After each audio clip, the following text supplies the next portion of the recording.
And now, please welcome our resident host for the evening, Mr. Carl Zaleski.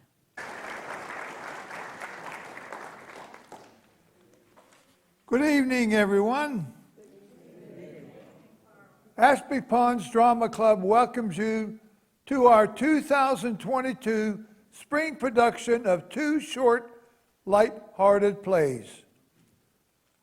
Our first play this evening is intriguingly called Death of a Dead Guy. It was written by William L. Bowman Jr. and is produced by special arrangement with Pioneer Drama Services, Incorporated in Denver, Colorado. Have you ever enjoyed a mystery drama of an unexpected death followed by a search for the guilty party? Of course you have. Especially if it was set in an old mansion filled with caricatures of every 1940s tough guy gumshoe to ever grace the pages of a dime novel. Pay close attention so you too can follow the clues. Distinguish silly expressions and red herrings from what might be called logic. Keep your eye on the dead guy who may surprise you. Be aware if you detect any movement from him, the characters on stage most certainly do not. Now, let the show begin.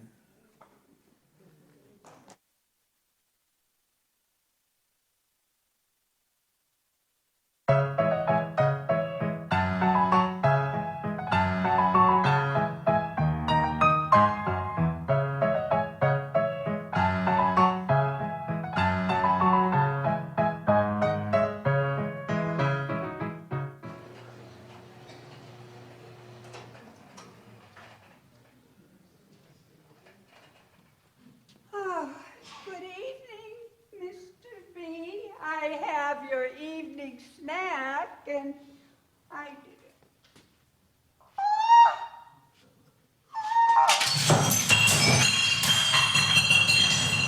Colette, what's going on?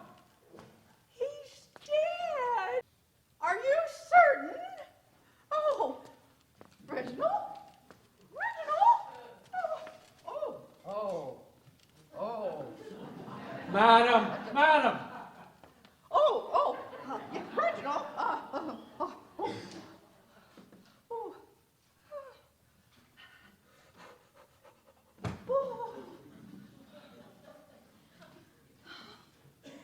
I suppose he is dead at that. Oh. Oh, I'm so sorry. Oh. Not to worry, Colette. You will still be paid. That's not exactly what I meant, but thank you. Shall I summon the police, madam? Well, that sounds like the right thing to do, but how should I know? I have never been a party to something like this before. Really?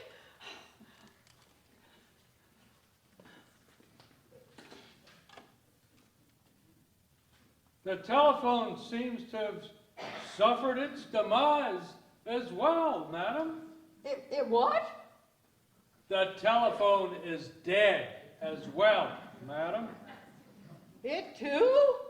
It must be contagious. It seems that it was also murdered. Oh, well, perhaps the phone in the foyer.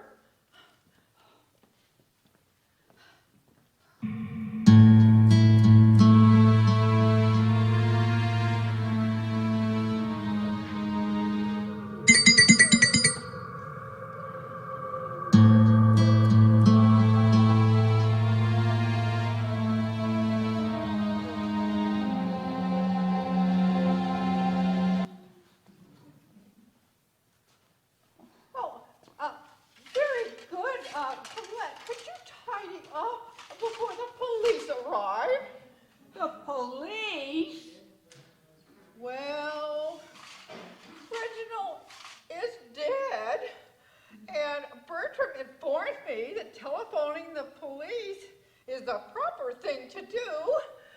Remember, dear, one should always observe the conventions in all social matters. Madam, I should like to announce an arrival. Should we be entertaining just now? I ain't exactly company, ma'am. Then exactly who are you? The Avon lady? No, I ain't the Avon lady. Not since that unfortunate incident with that Girl Scout. I'd have taken her, too, if she hadn't squirted cookie filling in my eyes.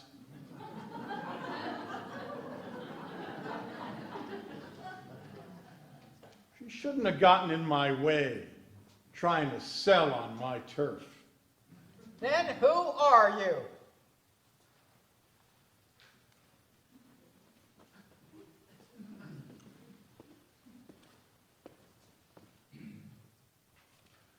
I'm Pete Cannon, the meanest, roughest, toughest, ace private eye, ear, nose, throat comes extra, in the business. Only one I got left.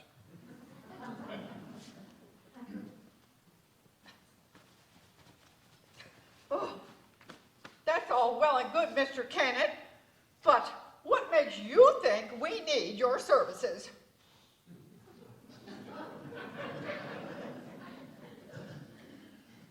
Lady, I hate to break it to you, but you got a stiff in your library.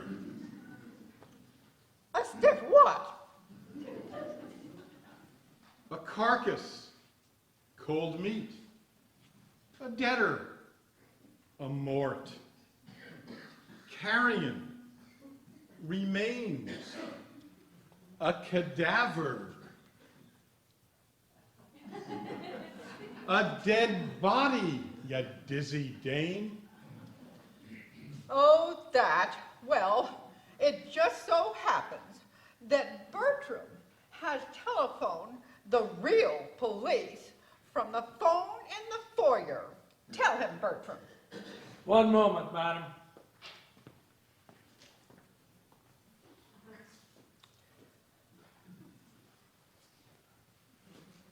Would that be this telephone? Must be contagious. Oh, well, perhaps Bertram should go to town to summon the authorities. Not so fast, Jeeves. Nobody's going to leave until we find out what happened here. Well, that Mr. B, the gentleman at the desk, got a knife stuck in his back, and now he's dead. And somebody killed the phones, too. Colette, why don't you go make some coffee?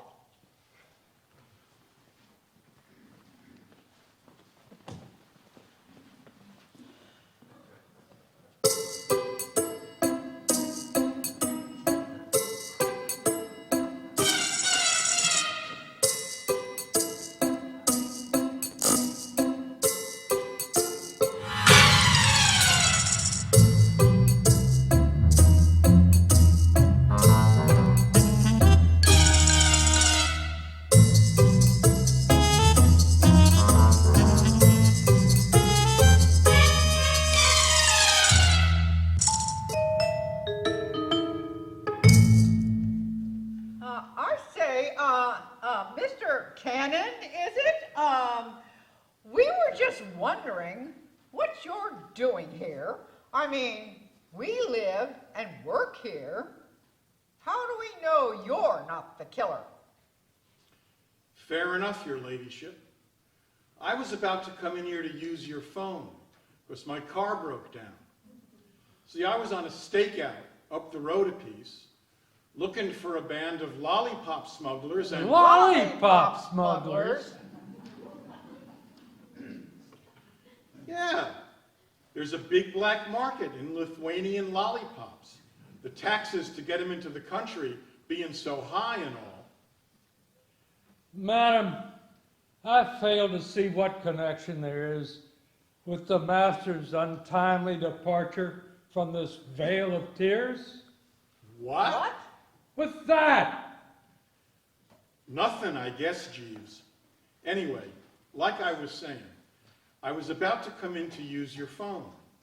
I was crawling along under the bushes outside of that window when I heard someone screaming bloody murder. Sorry about the pun. Well, that would have been me. I was coming in with Mr. B's evening snack when I saw him like that, and then I screamed like this, "Ah!" And then I dropped the tray like this. Colette! I was just trying to tell the detective what happened. I just was worried. Well, you may go.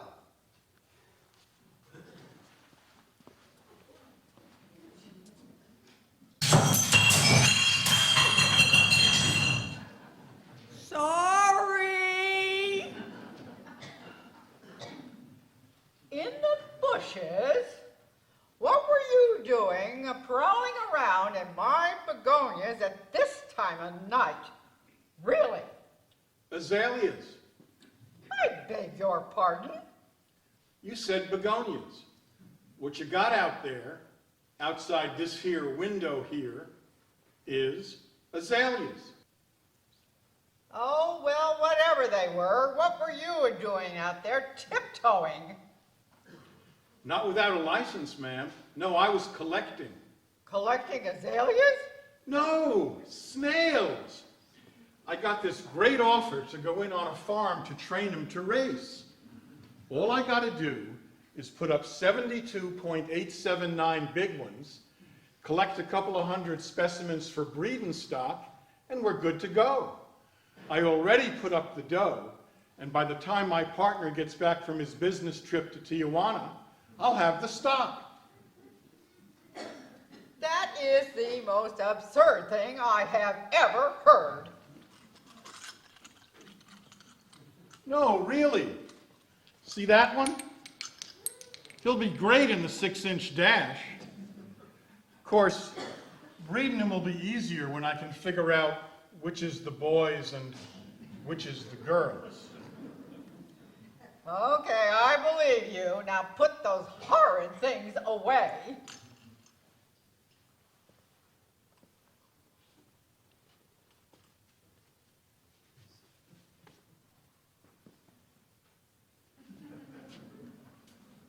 Snail racing aside for a moment, I still feel the most prudent action would be to alert the local constabulary. I'm not certain, Bertram, but isn't it a little late to call a priest? The police, madam. Well, how? The telephones have been. Knocked off? Just so happens I spent a couple of days as a telephone repairman. I can get this baby up and ringing. For a modest fee, of course. That would be the only thing modest about him. Well, perhaps we should let Mr. Cannon try. Bertram, what would that be? What would be the harm in that? You heard the lady, Jeeves. That's Bertram, sir. Okay, Bertie, whatever. Come on. But, sir, the telephone box is right here. Boy, can't get nothing past you, can we? No, Bert, we're taking this baby out to the main junction box. Our phonocidal maniac, Probably messed with the doohickeys and whatchamacallits out there, too.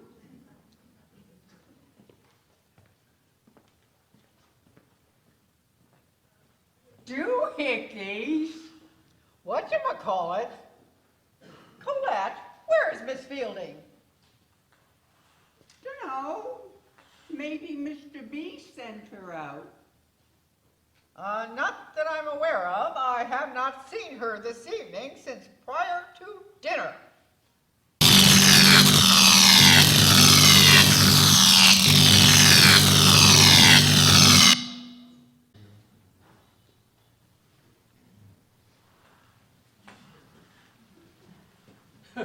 It seems that Mr. Cannon has found the electrical junction box rather than the telephone junction box.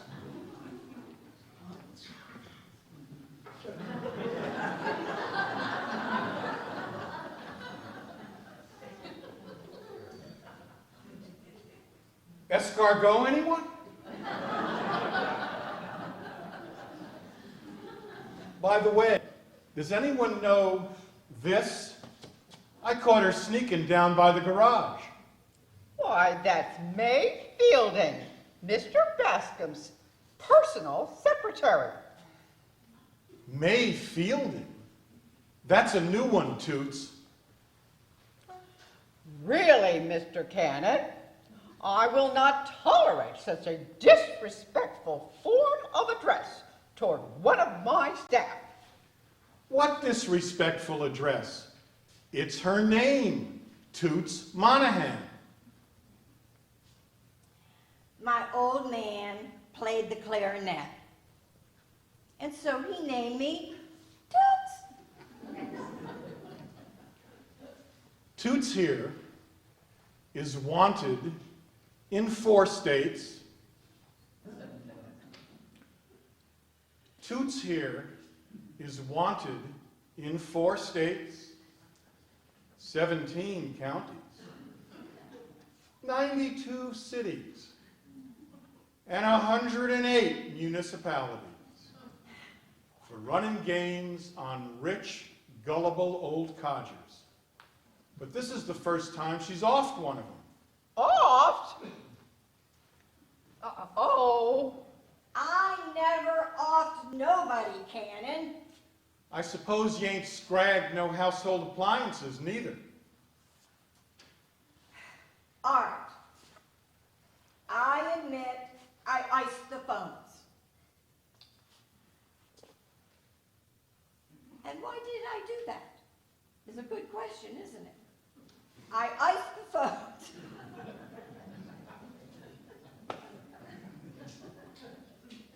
And I'll go down for it too.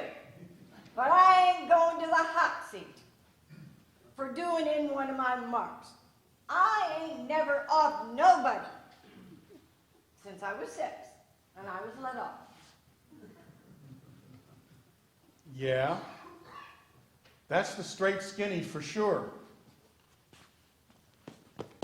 But you got a lot of things to answer for.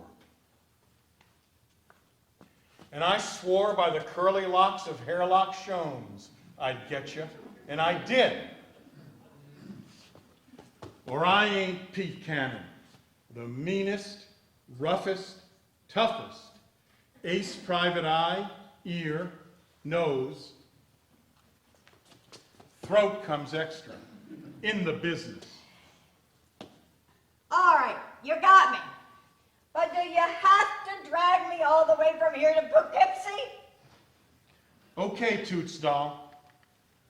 now really, Mr. Cannon, I do not believe in this condescending that form of address is needed. What condescending? Doll's her middle name. Bob was a ventriloquist. Kind of weird. But I had lots of playmates, even though I was an only child.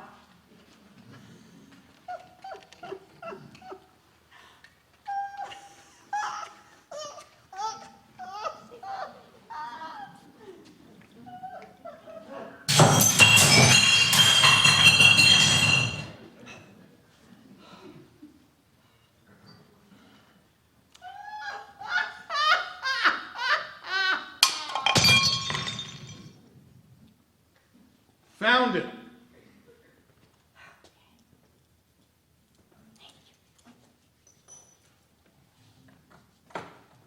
Madam, as much as I am loath to admit it, it would appear that our only recourse at the moment would be to employ Mr. Cannon to sort out this unseemly matter. Well, if you think so, Bertram, Mr. Cannon, I got receipts for everything. I'm sure you do, but do you suppose you would be willing to attempt to shed some light on this unfortunate and untimely death of my Reginald? She wants you to figure out who off the stiff. Yeah, I knew that. I was just collecting my thoughts. That won't take too much time. I think maybe we ought to start with you, Toots. I already told you, I didn't ice the guy. Iced? Oh, But you admit you done in the phones. How's come? Mr. B got suspicious about me. Don't know why. Anyway, he decided to call a pal of his at the Federal Bureau of Idiots, who was going to call him back with the skinny on me. So I grabbed my grip, did in the phones to give me more time, and I was trying to sneak out when he collared me. Was the old guy down in the mouth about something? why do you ask that? Was he sad or depressed? Not that I'm aware of. Why do you ask? Just trying to rule out the possibility he might have offed himself. Coffee, anyone? Colette, are we out of China again? Colette, Mr. Cannon was asking about Mr. Bascom's mood this evening. Did you notice anything out of the ordinary? No, he was just his regular self. Why? Mr. Cannon is trying to ascertain whether Mr. Bascom might have stabbed himself in the back. Watch it, Bert. I ain't ruled out the butler.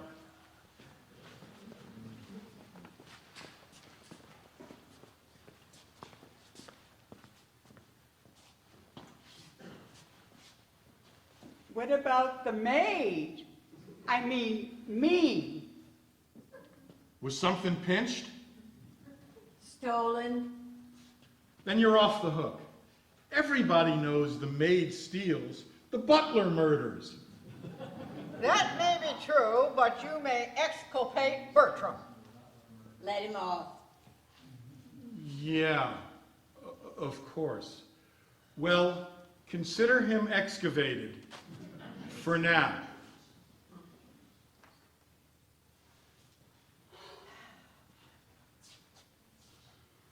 Oh, are you really a con artist, Miss Toots? You heard the man. I'm wanted more than Betty Grable is on a troop ship. And I've got so many aliases, I haven't even met all of them. And I've fleeced more marks. We get the message, Toots. Well, how did you get started, if you don't mind my asking? Colette, really? I was just asking. I'm thinking maybe somebody slipped the old duffer a potent Mickey Finn. Drugged him. Ha! Gotcha. I meant poison. Did your hubby eat or drink anything out of the ordinary today? Anything suspicious or spicy? You would have to ask Bertram, Mr. Cannon. He served Reginald his dinner. Oh, really? How about it, Bertie? Should you still be extroverted? Besides the fact that Mr. Bascom dined upon the same fare as the rest of the household, isn't the cause of his death blatantly apparent?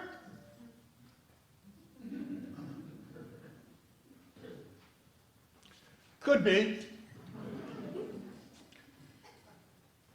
But there hasn't been a case of that in the States since they stopped allowing that tainted mackerel in. Besides, he still has his shoes on. Now about this fair you mentioned. Did everybody go together?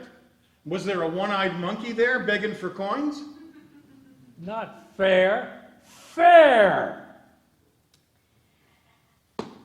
Not a carnival, Pete. Food. F-A-R-E. It means food. Yeah, well, that monkey owes me for an expensive pair of loafers. Not to mention 3 nights in a Mexican jail.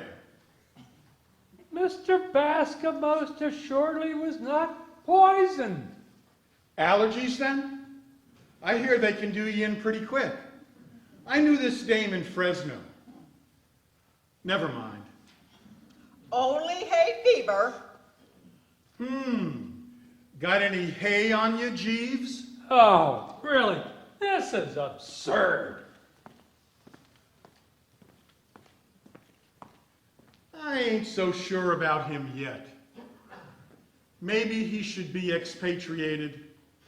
Maybe not. You know, it's too bad you're a crook. Thanks. I am what I am. However, lately, I have been given a lot of thought to going straight, especially if maybe I could find the right detective. You don't mean Mr. Cannon? He wants to take you into the FDA or whatever. I know. Call me crazy, but there is just something about it that sends me clear into orbit. What are the two of yous gawping at? What were you saying, Mr. Cannon? Oh, yeah. There's holes all over the top of this desk. Assuming for a minute the knife is what done the grisly deed, Killed him. is there anybody who might have wanted the old codger out of the picture? Dead. Anybody who's nearsighted, nervous, or maybe has the shakes? No one that I can think of. Why? Seems like they missed a few times. What you mean, Pete? There's stab marks all over the top of this desk. Kind of reminds me of that time in Singapore when those ice pick smugglers lost it on a sharp curve, late, one dark and stormy night. Just as I was closing in on it, too. A telegram, madam. It's addressed to Mr. Bascom. Let me see that.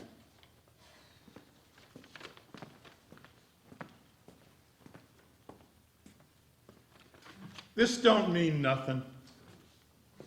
What's it say, Petey?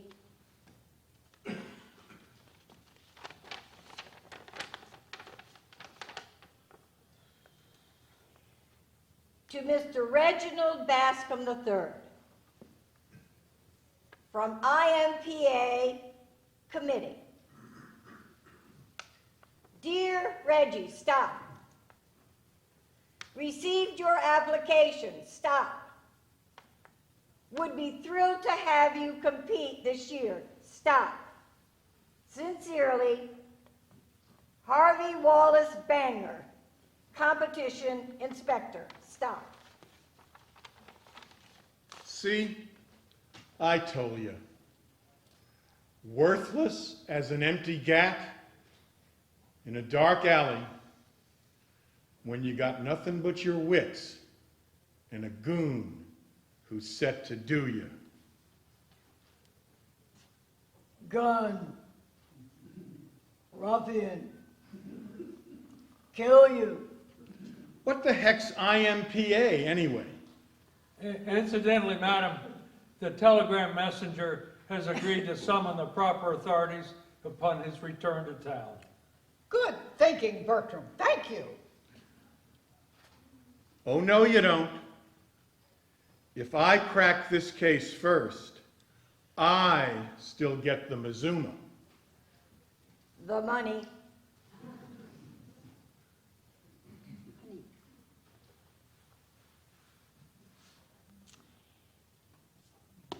Petey, I don't suppose you'd consider a little help, would you? Nah, them shrinks is all phonies. Besides, I like my head the size it is, and pointed just where I want it pointed. Pointed is right.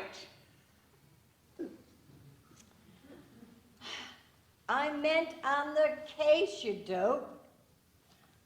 Of course, I know that any help that I could give you would only be on account of because you have pointed out everything so well, on account of your superior investigative techniques and general moxie. Of course it would. But why would a dame like you, who's on the down and dirty, want to throw in with a straight shooter like me? To prove to you that I really want to go straight. And maybe some other reasons, too. I don't care who assists whom, so long as they settle this morbid matter. I still get the scratch? The money. Now, Colette, what about the money? Oh, never mind. I still get the goodie? Agreed. Pete, was that window behind the desk open when you were out there crawling around looking for escargot on the hoof? Yeah, so what? Hang on, you'll see soon enough. What's that in his hand?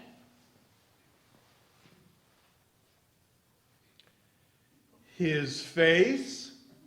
His other hand, genius. A handkerchief. Look here, Toots, I don't see... You'll see.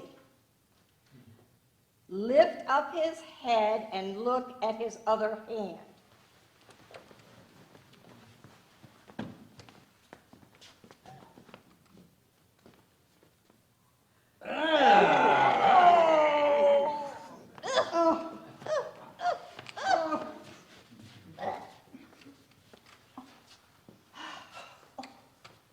Just as I thought, a sneeze. Just one more piece, and this puzzle will be complete. Bertram, you know more about Mr. B's affairs than anyone. That's correct, ma'am. Could you explain this to us, please? Certainly. It's a reply from the IMPA, Which is? the International Mumbly Pig Association. And would you be kind enough to explain to us what mumbly peg is? If you feel it is important. I do feel it is important, Bertram, or I wouldn't have asked. Very well. Mumbly Pig is a rather lowbrow and barbarous game, the object of which is to balance a knife by its point on various portions of one's anatomy and fling it so that it lands point first and sticks in the ground. Mr. Bascom was quite an accomplished player. He won the tournament 3 years running and was past president of the association. That's it. Case solved. Then who offed the slab? Nobody, silly. It was an accident. An accident? How? Mr. B was planning on competing in the IMPA tournament. He was up here at his desk practicing. The holes in the desktop. Exactly. When the breeze blew in the pollen from the azaleas, Through the open window. it kicked up his hay fever, and he was wiping his nose. With the handkerchief. He threw the knife up, sneezed, Into his hand. and the knife came back down while he was slumped over from his sneeze. And stabbed him in the back. Just like I thought.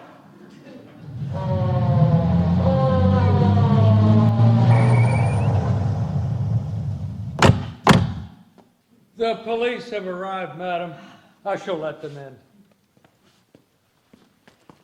I must hand it to you, Mr. Cannon. It seems that the case is solved. Of course it is. You hired Pete Cannon. The meanest, Roughest, toughest. Ace, private eye, ear, nose. Throat comes extra. in the business. Come along, Colette. We must prepare for our guests. Guests? What guests? The police, come along. Say, Toots, were you really on the level about going straight? Why you asking, Pete? Are you looking for a partner? Maybe. Interested? Maybe.